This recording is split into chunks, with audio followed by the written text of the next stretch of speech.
Hello everyone and welcome to another stream here on Freaky Physics, and we are live with another lesson today. Now, okay, I'm just checking my microphone settings. If anyone is listening in later, just let me know if the audio is okay. Right, so for today we are gonna do some physics, specifically on IBDP. We're gonna do some rotational motion. Okay, for those who are not in the know, this used to be one of the options. Basically, that means that it was not a required part of the syllabus. There were 4 options, and students could decide which option they would do. But now, the options are gone, and what we have now is all those options are now integrated into the full syllabus. In other words, we are now learning everything for that. Now, this includes, in this particular case, rotational motion. Let's just fix that over here. There we go. Yes. Because you still have the easy stuff. You don't have the more difficult parts yet. Really? Okay, yeah.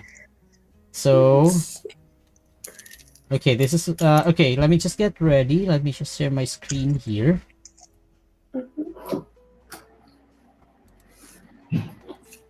Okay, and on the stream, let's do the same thing.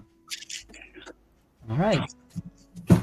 Okay, I'll just put one more image here, and we'll actually start putting answering the stuff. Okay, the first question I put in here was the one about, okay, you know what, hold on, I'll just paste that other image first.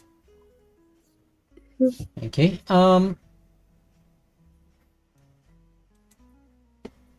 okay, it's taking a while to actually paste. I wonder what's happening here. All right.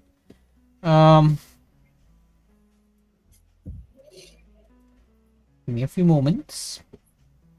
There we go. Angular.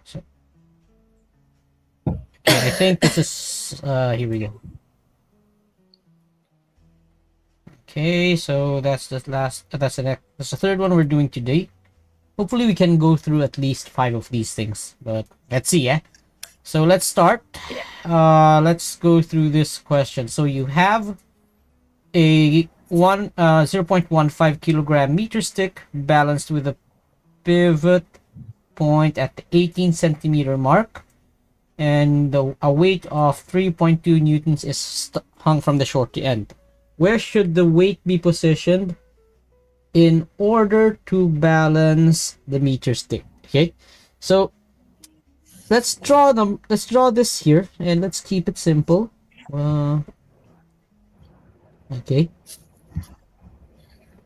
All right, so let's draw the stick first. And we don't Go have ahead. the full length. How can we know where to position the other one? Okay, we don't know. Okay, all we know is it's a meter stick, so we know its length. It's 1 meter. Oh. Okay. Okay. All right, so all right, here we go. Let's change to that. Okay, so there's your stick, and I'm just gonna draw it like so. We know that's 1 meter long, so let's just put 100 centimeters, right? Okay.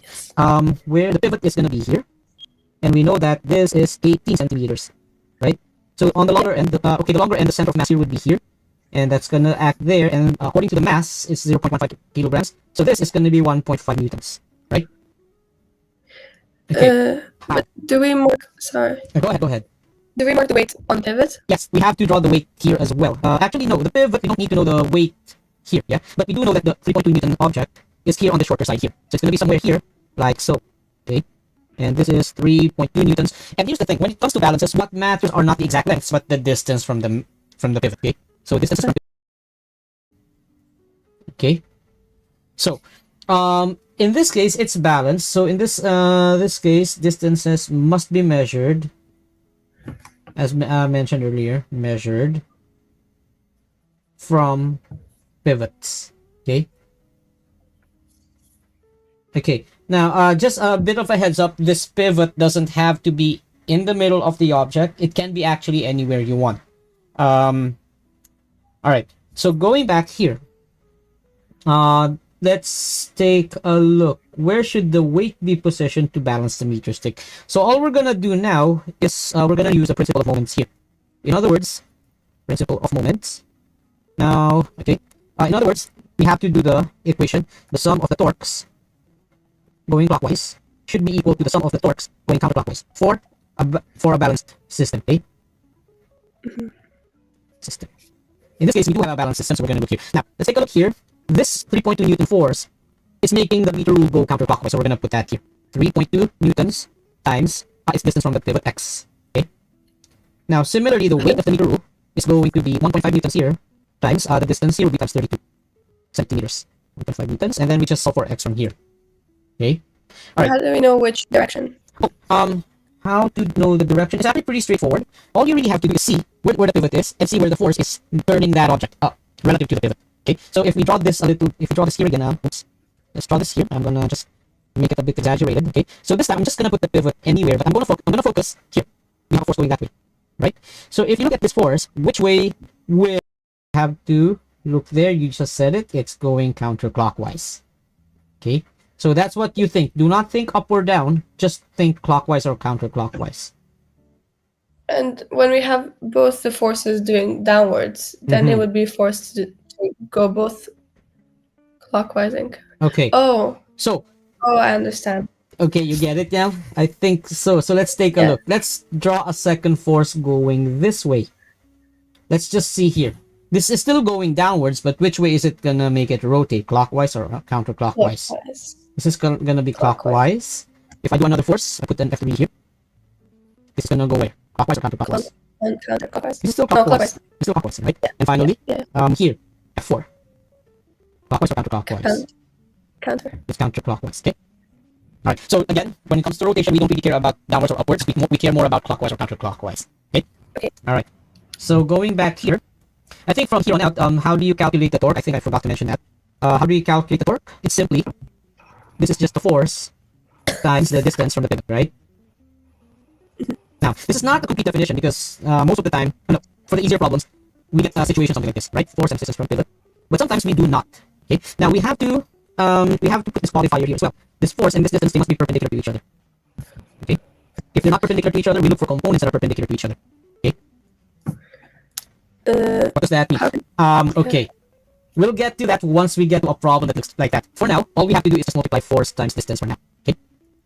Just for now. And okay, but in terms of, because force is like acceleration and usually, but this doesn't include anything. It just includes force. But in this case, yes, in this case, it stays like that because of the fact that this is a balanced system. This is a system in equilibrium.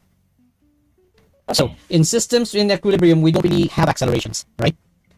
Okay. So once we do have an acceleration, then we can actually do something about all these other things that we have to calculate. Okay. So for example, I'm just gonna say this out now before we continue. This is the equivalent of Newton's first law.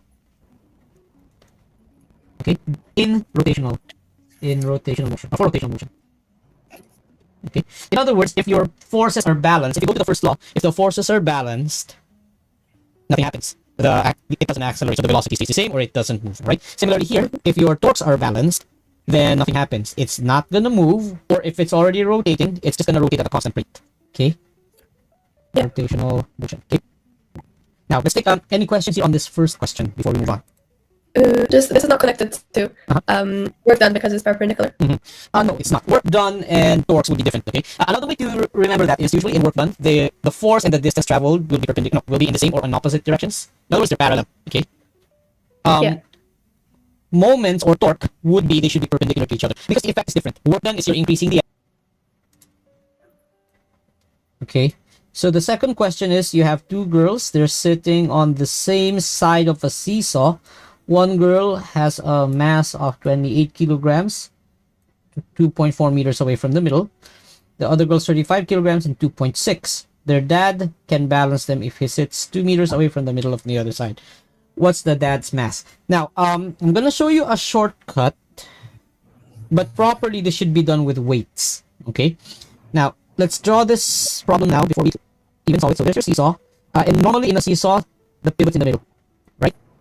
Yeah. Okay, so the first girl, 2.4 meters away. So let's just put that here, 2.4, right? So let's write that at 2.4. And then that's going to be 280 newtons. Okay, the second girl is 2.6. So going to be here. So let's just mark it as 2.6. And that's going to be there. And what's her weight?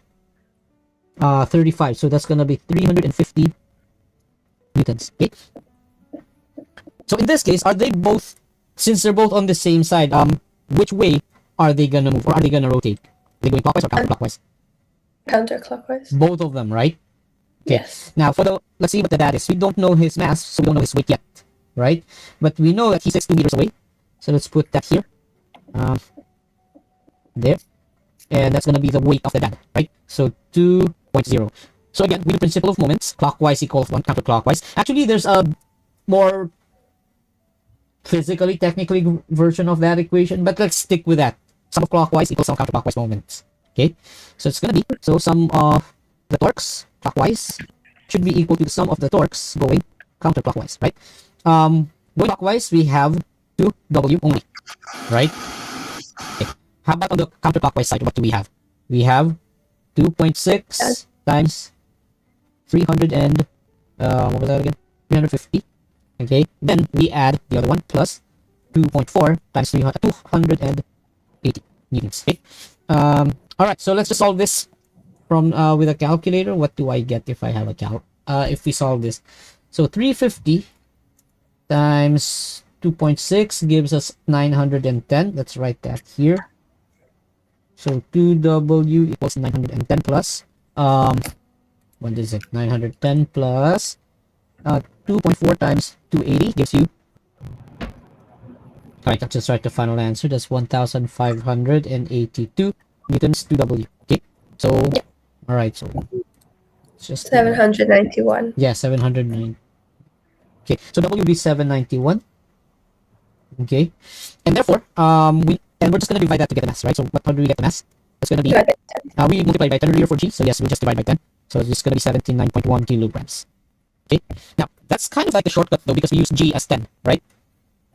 Okay, yes. Now if you use G as 9.81, we'll have different values, but the M, the mass we'll get, is still gonna be the same. Okay. Why? Because this is gonna be 672. Let's complete that. All right. Why is that gonna be the case? Because there's G on all sides, right?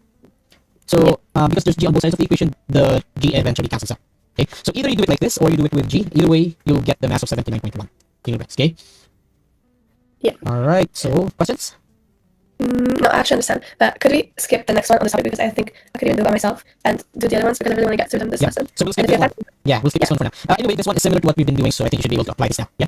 Okay. All right. So I'll skip that. Let's go to this. Okay, this is now involving the ideas of angular velocity, angular acceleration, right? Yes. Okay. So hold on. I want to copy the follow-up question first, so we can just go straight to this. Okay. And this time I think I'll do this on the side. Okay. Okay, so alright, here we go. Let's just put this here for number 3. Okay, let's go. Number 1 here. So you have a wheel rotating with an initial angular velocity of 5 radians per second, and it increases uniformly to 15 radians per second over 20 seconds. So, okay, before we do this, I want to discuss Newton's laws again. I think you remember all 3 of Newton's laws, right? So let's do this on the side. So what are Newton's laws? What's the first law? First one, every action has an equal and opposite reaction. Actually, that's the third, but yeah. Oh, okay. Then the first one is if something's moving, it will keep moving unless acted on by an external force. Okay, the first law has a mathematical version. Okay, so let's just say it like this: if the sum of the forces equals 0, the change in the velocity will be equal to 0. Okay. Okay. Now, let's just put this here. This is translational motion. In other words, this is linear motion. Okay. Okay. Now, the reason why I'm going through these three laws is because they have equivalents in rotational motion. Okay, and that should make it easier to remember. What's Newton's second law?